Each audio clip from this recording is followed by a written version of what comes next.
박정인의 정치평론, 한동훈의 전쟁, 한동훈의 타협. 5.16 군사 쿠데타의 실질적인 리더였던 JP는 당시 기준으로 볼 때 단연 스타일리시한 엘리트였다. 서울대를 나오고 육사 8기로 임관한 뒤 미 육군 보병학교에서 연수한 학력이 그랬다. 여기에 유려한 언변과 잘생긴 외모까지 신원서판이 따로 없었다. JP는 명실상부한 쿠데타의 기획자였다. 그가 계획하고 그가 추진한 대로 쿠데타는 진행됐다. 집권 이후에도 중앙정보부 창설을 비롯한 굵직한 국가개조 플랜을 도맡았다. 심지어 야당을 설득 회유하는 일마저도 그의 몫이었다. 박정희 정부 초기 JP의 권유로 중앙정보부 창설에 참여했던 고 양순직 전 한국자유연맹 총재는 그 시절의 JP에 대해 이렇게 말했다. 인상적인 것은 그의 설득력이었다. 산전수전 다 겪은 야당의 중진들도 그와 30분 정도 대화하고 나면 그의 논리와 생각에 설득되었다. 시대를 훌쩍 뛰어넘어 윤석열 정부 초대 법무부 장관을 지내고 여당 비상대책위원장을 맡은 한동훈의 이미지가 JP와 중첩되는 게 그리 어색하지 않다. 심지어 고교 동창인 배우 이정재와의 식사 자리가 화제가 되는 것마저 예술인 연예인과 교류를 즐겼던 JP의 느낌을 닮았다. 2005년 박근혜 한나라당 대표가 비례대표 초선 의원인 유승민에게 대표 비서실장을 맡겼을 때 당 안팎에서 의아해하는 시선이 많았다. 이회창계로 정치에 입문했고 쓴소리 잘하는 경제학자 출신이 박근혜와 어떤 인연일까 궁금해했다. 원조 TK 출신이라는 것 말고는 접점이 없었다. 박근혜 대세론에 기대서 한자리 해보겠다고 몰려든 수많은 9세대 보수 정객들과는 달랐다. 유승민은 비서실장을 맡은 지 1년이 채 못 돼 대구동을 재선거에 떠밀리듯 출마했다. 상대는 노무현 당시 대통령의 측근 중 측근인 이강철 청와대 수석. 아무리 TK라도 지역 발전을 생각하면 민주당 정권 실세에게 마음이 기울기 마련이다. 선거 시작 전 여론조사에서 이강철은 유승민에게 더블 스코어로 앞섰다. 하지만 결과는 유승민의 승리. 박근혜는 이번에도 선거의 여왕 타이틀을 지켜냈다. 이 시절 유승민은 기존 보수와 다른 이미지를 갖고 있었다. 서울대 경제학과와 위스컨신대 박사 경력에 말이 신선하고 생각의 폭이 넓다고 받아들여졌다. 때로는 자신감이 넘치면서 때로는 겸손하고 상냥했다. 한동훈의 국민의힘 비대위원장 등판은 유승민의 대구동을 출마를 연상하게 한다. 위기의 당을 구하는 잔다르크 역할이다. 지역구 후보와 당의 리더라는 규모의 차이는 있지만 당이 풍전등화 앞에 놓여있다는 점과 최측근이 구원투수로 나섰다는 점이 일치한다. 한동훈에 대한 보수 진영의 관심은 압도적이다. 비대위원장 임명을 예상이라도 한 듯 최근 그를 소재 삼은 책이 출간돼 화제를 모았다. 73년생 한동훈. 부제가 보수 정치의 복원과 대한민국의 미래다. 제목에는 이름이 띄지에는 얼굴이 큼지막하게 인쇄돼 마치 보수 정치의 복원과 나라의 미래를 한동훈이 다 짊어진 것 같다. 책은 나오자마자 베스트셀러 반열에 올랐다. 저자 심규진 스페인 아이대학 비즈니스 스쿨 조교수는 국민의힘 싱크탱크인 여의도연구원 출신이다. 한동훈 찬양과 보수 집권의 당위성 설파에 주저함이 없다. 솔직히 말하자면 책의 논리는 그다지 치밀하진 않다. 막연한 인상과 편향되고 기대 섞인 전망을 300쪽 넘게 나열했고 어법이 안 맞는 문장도 눈에 띄었다. 하지만 책이 팔리는 부수는 내용이 실한지 여부와는 상관이 없다. 연말연시 모임에서 건강과 자녀와 재테크 얘기 다음으로 73년생 한동훈이 등장할 정도의 관심이면 된다. 저자는 한동훈의 매력을 쿨하고 세련된 능력주의로 표현한다.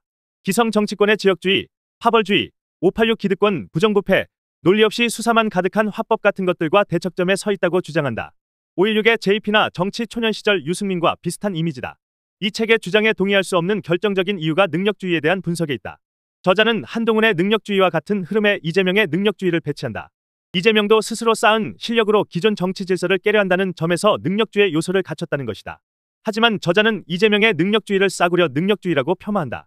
한동훈의 능력주의가 쿨하고 세련된 이유가 촌스러운 짠내와 동정과 눈물을 요구하는 심파가 없는 점이라고 저자는 해석한다.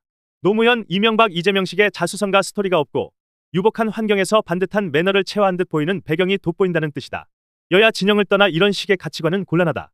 어쨌든 보수 진영 내에서 신드롬에 가까운 관심을 받으며 등판한 한동훈의 초반 성적은 괜찮아 보인다. 취임 일성이 불출마 선언인 전부터가 그렇다. 모르는 사람은 그래도 리더가 험지 출마 선언하고 직접 전장에 뛰어들어야 뒤에서 따라가지라고 말할 수 있지만 현실은 다르다.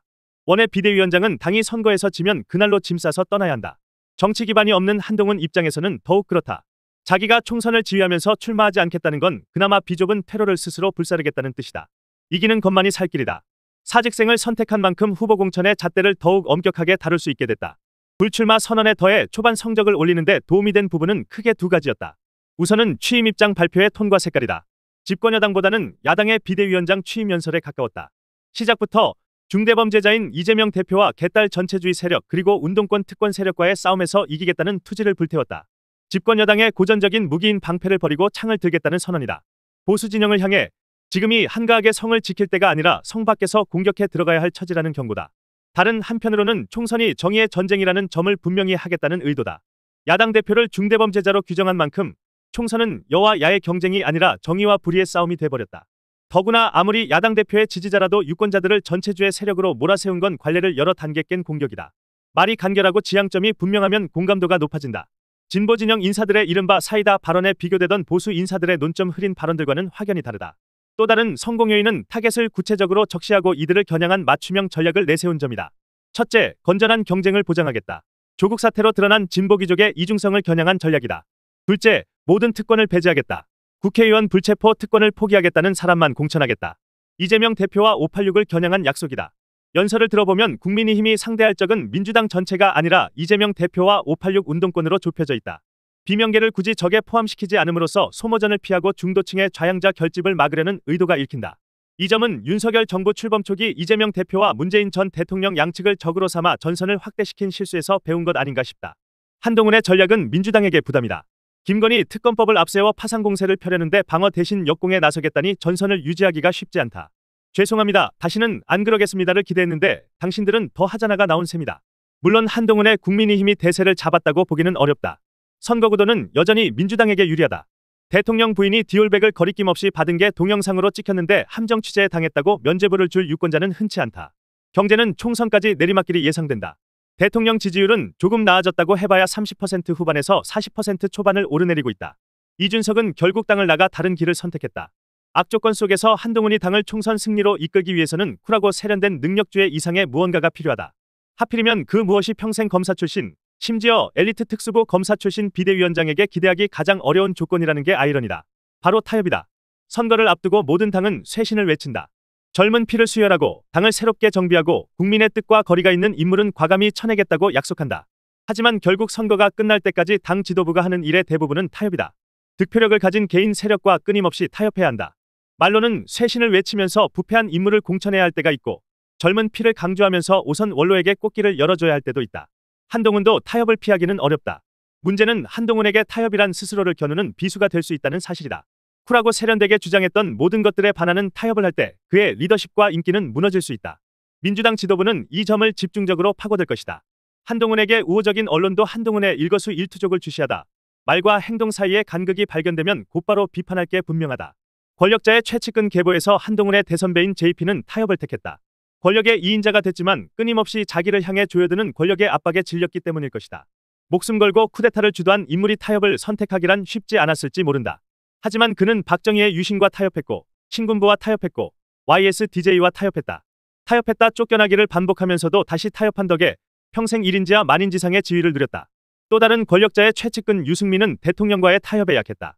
집권당 원내대표로 정부 정책을 정면 비판하다가 대통령으로부터 배신자 낙인이 찍혀 정치 방랑객이 됐다.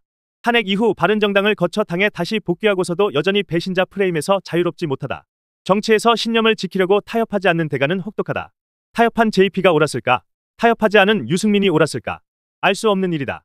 다만 정치에서 타협의 무게가 무겁다는 건 분명하다. 선거 전의 사령관은 심지어 전장 곳곳에서 적과도 타협해야 한다. 타협은 여기서 멈추지 않는다. 가장 어려운 타협이 자기 사람을 총선에 더 많이 내보내려는 1인자 대통령과의 타협이다. 타협을 거부할 수도 없고 무조건 뜻을 받들 수도 없다. 진박 간별사 논란까지 벌어졌던 20대 총선이 그 사례다. 지나치게 대통령의 뜻을 받들었던 공천이 새누리당 참패의 원인을 제공했다.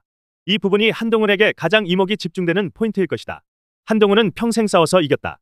검사 시절 피의자를 꼼짝 못하게 만들 지경으로 수사를 해서 조선제일검이라는 별명을 얻었다. 윤석열 정부 출범 이후에는 야당 의원들과의 논쟁에서 번번이 이겨 명성을 얻었다. 당의 비대위원장이 되고 나서도 적을 분명히 규정했다. 다음 순서는 공천이다. 친구와도 타협할 것 같지 않은 한동훈의 공천이 어떤 모습일지 궁금하다. 더 칼럼니스트